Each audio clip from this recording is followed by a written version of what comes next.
Meus irmãos, esse texto bíblico chama-nos a atenção para um presente que Deus dá aos crentes.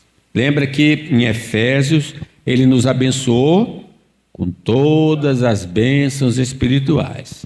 E aqui tem uma bênção espiritual, que é um dom espiritual, ou vários dons espirituais. Dons significam habilidades que Deus dá a cada crente que ingressa na sua igreja.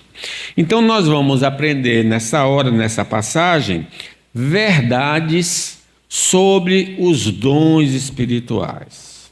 A primeira verdade: os dons espirituais, ou os dons do Espírito Santo, são dados aos que estão em Cristo.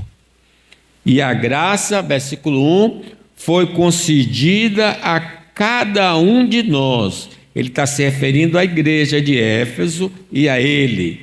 Isso então é aplicado a todos os crentes em todas as épocas.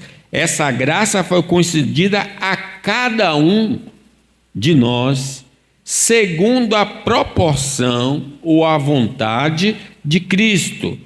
Por isso diz, quando ele subia às alturas, ele foi exaltado, levou cativo o cativeiro, ele levou as nossas enfermidades, as nossas dores, e concedeu, quando lá da glória, dons aos homens, se referindo aos santos, aos que fazem parte da igreja.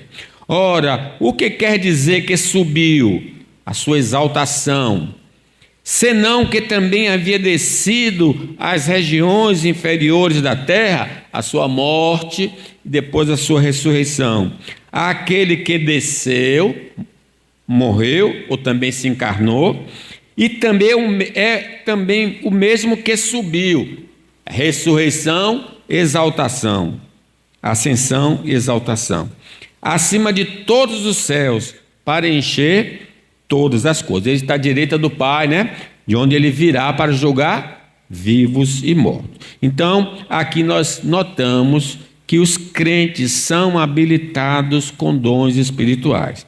Primeiro lugar, as habilidades do Espírito Santo, que vem através do Espírito Santo, é um presente de Cristo dado aos que receberam Ele como Senhor e Salvador para trabalharem na edificação da igreja de Deus. Deus não só nos chama para nos salvar, mas nos chama para trabalhar. A seara é grande e poucos são os obreiros. Então, ao nos salvar, Ele também nos leva para pregar o Evangelho. Todos os crentes em Cristo são abençoados com uma ou mais habilidades para abençoar a igreja do Senhor. No mínimo, um dom espiritual. Mas é possível que a pessoa tenha mais de um dom. O apóstolo Paulo era apóstolo, um dom, era mestre, outro dom, falava em outras línguas, também, né, mais um dom. Então, alguns podem receber mais que um. Lembrando aquela parábola do homem que se ausentou de um país, chamou seus servos e lhe confiou seus bens. A um deu 5, a outro deu 2 talentos e a outro deu 1. Essa dinâmica é feita pelo próprio Senhor. O Senhor Jesus, através da sua obra perfeita, morte e ressurreição, conseguiu por mérito todos os benefícios da lei e confere pelo Espírito Santo as habilidades que ele deseja para cada um dos seus servos. O crente não contribui com nada para ter essa habilidade espiritual e nem escolhe essa habilidade, mas Jesus, de maneira soberana, é quem determina. Então, ele me salva e ele me habilita. E ele faz isso por vontade própria, não depende de mim, não depende de quem quer, nem de quem corre, mas de quem Deus usa de misericórdia. O texto no versículo 11 diz: e ele mesmo concedeu uns, aí cita alguns dons, né?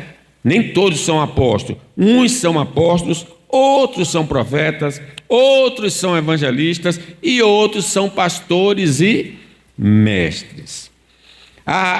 No 1 Coríntios, falando sobre essa distribuição, diz, olha, a manifestação do Espírito, por isso que eu chamo dons do Espírito Santo, porque é uma obra do Espírito Santo, é uma habilidade vinda do Espírito Santo.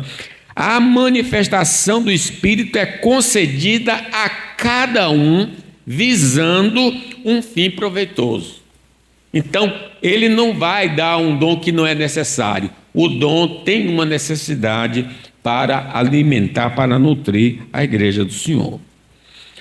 As habilidades do Espírito Santo, no geral, são encontradas entre os homens caídos. Isso é muito importante. Por exemplo, o falar em outras línguas, como em Atos 2. Nós sabemos que tem pessoas que conseguem falar muitas línguas, né? Vejam, o propósito na vida dessas pessoas é uma outra coisa, com outro fim, para trabalho, etc. e tal. Na igreja, esse dom é usado para um fim que é a glória de Deus, a edificação da igreja. Mas o que eu quero que vocês observem, que essas habilidades existem lá fora com outro propósito, mas mas através do poder do Espírito Santo, elas são transformadas na vida dos convertidos com o propósito de abençoar a igreja de Deus. Então, ele vai transformar essas habilidades na vida de pessoas que fazem parte da igreja. Paulo diz assim: eu sou judeu, nascido em Tarso da Cilícia, mas criei-me nesta cidade e aqui fui instruído aos pés de Gamaliel. Paulo não era crente, mas ele teve instrução, ele aprendeu certas habilidades fora da igreja. Então, quando Deus o chama, Deus vai usar esse aprendizado dele, essa capacidade que ele tinha anteriormente, e transformar essa habilidade para ser um apóstolo do Senhor Jesus Cristo. As habilidades naturais podem ser transformadas por Deus para o exercício espiritual. Eu lembro dessa palavra que eu botei aqui, podem.